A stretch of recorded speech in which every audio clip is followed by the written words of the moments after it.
Naibulsa ng Philippine Women's National Football Team ang kanilang ikaliwang panalo sa 2026 AFC Women's Asian Cup Qualifiers matapos na patumbahin ang home team na Cambodia sa score na 6-0 nitong Miyerkules ng gabi sa Phnom Penh Olympic Stadium. Balikan natin ang aksyon sa ulat ni teammate Darrell Oclares.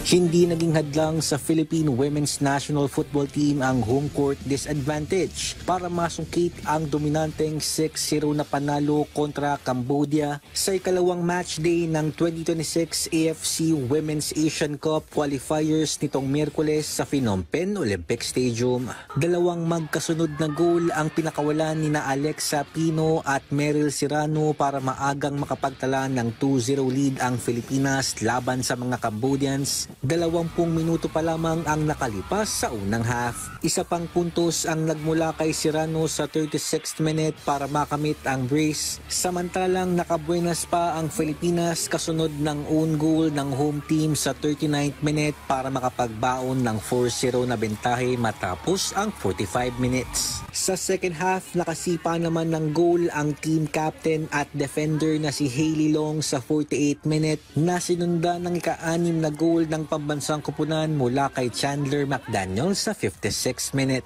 Mula noon, hindi na pinaporma ng ating women's squad ang Cambodia para makuha ang kanilang ikalawang panalo sa qualifiers at manatili sa tuktok ng Group G standings na may 6 points at +9 goal difference. Ayon sa player of the game na si Serrano, kinakailangan nilang ipagpatuloy ang magandang performance sa torneo para makuha ang kabuuang 9 na puntos. Nagpasalamat din ng 27-year-old midfielder sa naging mainit na suporta ng mga Pilipino lalo na mga nanood mismo sa Phnom Penh Stadium. Sa Sabado, punteriya ng Pilipinas na matalo rin ang Hong Kong para makumpleto nila ang sweep at opisyal na maselyuhan ang kanilang ticket sa 2026 AFC Women's Asian Cup na gaganapin sa Australia. Darrell Oclares para sa Atletang Pilipino para sa Bagong Pilipinas.